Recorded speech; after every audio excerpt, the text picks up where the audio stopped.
View دونوں کا بڑا کلیئر ہے کہ ابھی وہ دور تو نہیں ہے کہ بنکرز بنائے جائیں یا بالکل ہی سب چھوڑ کے ماؤنٹینس کی طرف چلا جائے, اور وی شوڈنٹ وش کہ وہ دور ہمارے اس میں آئے.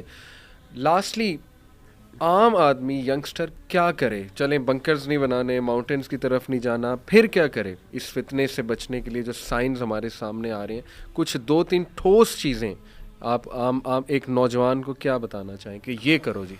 دیکھیں علی بھائی, آئی تھنک یہ سبجیکٹ جو ہے نا سب سے زیادہ اٹریکٹیو ہوتا ہے نوجوانوں کے لیے, اور خاص طور پہ جو لوگ ابھی شروع میں پریکٹسنگ ہوتے ہیں ان کے لیے بڑی موٹیویشن ہوتی ہے جی دین پہ آنے کی, کیونکہ وہ چیزیں یہ روایات پڑھتے ہیں اور اپنے ارد گرد دیکھتے ہیں, ان کو ہوتا ہے یار یہ تو سب کچھ ہو رہا ہے. اینڈ آئی تھنک وہ یہ بہت ایک پازیٹیو چیز ہے کہ دس moves them in to drawing closer to Allah سبحانہ و تعالیٰ. اینڈ آئی تھنک وہ فرسٹ اسٹیپ ہے. اس کے بعد پھر اپنا ریلیشن شپ اللہ تعالیٰ سے بہتر کرنا. اینڈ دیکھیں بنکر آپ نے بنایا ہو لیکن ایمان کی حالت آپ کی اتنی کمزور ہو کہ آپ اس بنکر تک پہنچ بھی نہ سکیں, تو یہ پرابلم ہے. تو وہ جو پریپریشن ہے نا وہ اپنے باطن کی پریپریشن ہے. وہ اپنے باطن سے میری مراد یہ اپنے ایمان کے اوپر کام اس طرح کرنا کہ خدا نہ خواستہ اگر آپ کے زمانے میں ایسا کوئی ٹائم آئے تو آپ اس پوزیشن کے اندر ہو کہ آپ چوز کر سکو اللہ تعالیٰ کو اوور ایوری تھنگ مٹیریل. کیونکہ دیکھیں جو دجال کا فتنہ جس طرح رسول اللہ صلی اللہ علیہ وسلم نے بیان بھی کیا نا بڑا خوفناک ہے. وہ ایسا ہے کہ کھانے کے لیے کچھ نہیں ہے, اس کو سجدہ کرو گے تو کھانا بھی مل جائے گا. سو کیا ہماری ایمانی حالت اس قسم کی ہے؟ ہم لوگ تو یار چھوٹے چھوٹے سے فائدے کے اوپر بک جاتے ہیں. تو جو لوگ آج اپنی خواہشات کو قابو نہیں کر سکتے, جو لوگ آج جو ہے نماز نہیں پڑھ سکتے کیونکہ وہ کسی دنیاوی چیز کی وجہ سے, کسی مٹیریل کی وجہ سے, وہ بھول جائیں کہ وہ دجال کا مقابلہ کر سکے. جتنے مرضی بنکر بنایا ہو, جتنی مرضی جو ہے نا AR-15 رائفلیں رکھی ہوں آپ نے, یعنی کام جو ہے نا اپنے باطن پہ کرنے والا ہے. آئی تھنک پہلا اسٹیپ جو ہے وہ بڑا اچھا پازیٹیو ہوتا ہے نوجوانوں کا کہ وہ دین کی طرف آ جاتے ہیں. لیکن اس کے بعد جو ایک سیریسنس آپ کو چاہیے, اللہ تعالیٰ کے ساتھ تعلق جوڑنا ہے, ایمان پہ کام کرنا ہے, وہاں پہ شاید کمی محسوس ہوتی ہے. اور پھر شاید انہی سینسیشنلائز چیزوں کے اندر پڑھ کے بس اسی کے اندر گھومتے رہنا وہ اچھی چیز نہیں ہے. اچھا اخی, اس میں نا میں بھی یہ کہوں گا کہ جیسے انہوں نے بات کی بڑی اہم کہ بہت سی چیزیں ظاہر ہے اس میں 2-3 چیزوں میں ذکر کروں گا. ایک ہے علم, دوسرا صبر, اور ایک تیسرا ہے سیلف ڈیولپمنٹ. یہ 3 چیزیں اگر بندہ کر لے, اس میں تینوں احادیث موجود ہیں. یعنی پہلی علم کے ساتھ اس لیے کیونکہ کئی احادیث میں پتہ چلتی ہیں, جسے پتہ چلتا ہے کہ خاص طور پہ فتنے کے دور میں نا ڈاؤٹس بہت ہوں گے, اور فتنے کی ایک مثال ڈاؤٹس کی ہے بہت زیادہ. حضرت حذیفہ بن یمان کی حدیث ہیں, آپ نے فرمایا کہ اگر تم ایک اوپینین کو تم سمجھو کہ آج وہ صحیح اور کل اس کی تم مخالفت کر رہے ہو, اس کا مطلب تم فتنے کا شکار ہوگے. مطلب اس طرح کی بہت سی روایات آپ کو ملتی ہیں. تو اس فتنوں کو be aware of what is happening right now. سب سے پہلے علم حاصل کریں, یعنی اس کے بارے میں آنکھیں بند نہ کریں ڈر کے, یہ بہت امپورٹنٹ ہے.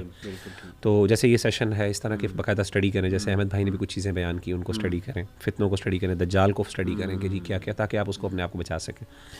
دوسری چیز ہے صبر. خاص طور پہ احادیث میں جو خاص طور پہ یعنی فتنوں کے بارے میں صبر پہ بہت تلقین کی گئی. وہ کسی بھی طرح کا صبر ہو سکتا ہے, وہ لڑائی سے بھی صبر ہو سکتا ہے, وہ مشکلات آپ پر اللہ کی طرف سے یعنی حکمرانوں کی طرف سے اذیتیں آ رہی ہیں اس پہ بھی صبر ہو سکتا ہے کسی بھی طریقے سے. اور وہ صبر وہی کر سکتا ہے جس کے اندر ایمان ہے اور جو تقویٰ ہے اور جو واقعی اپنے آپ کو صبر کے لیے عزم بھی کرتا ہے. صبر صرف یعنی یہ اس کے لیے عزم اور حوصلہ چاہیے, اپنے آپ کو ٹریننگ چاہیے اس کے لیے.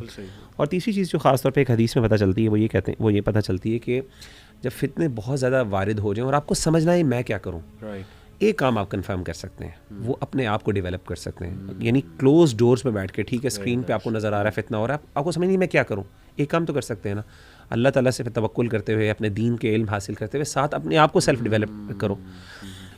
میرے نانا جان نے مجھے میں نے ایک دفعہ ان سے یہی عالم دین ہے ماشاء اللہ, تو ان سے میں نے ایک دفعہ یہ پوچھا, حالات بہت خراب تھے, تو ایک وقت آیا تھا پاکستان میں بھی کہ وہ یعنی دین داروں کو خاص طور پہ بہت زیادہ ٹارگٹ کیا جاتا ہے کسی بھی پرسپیکٹیو سے.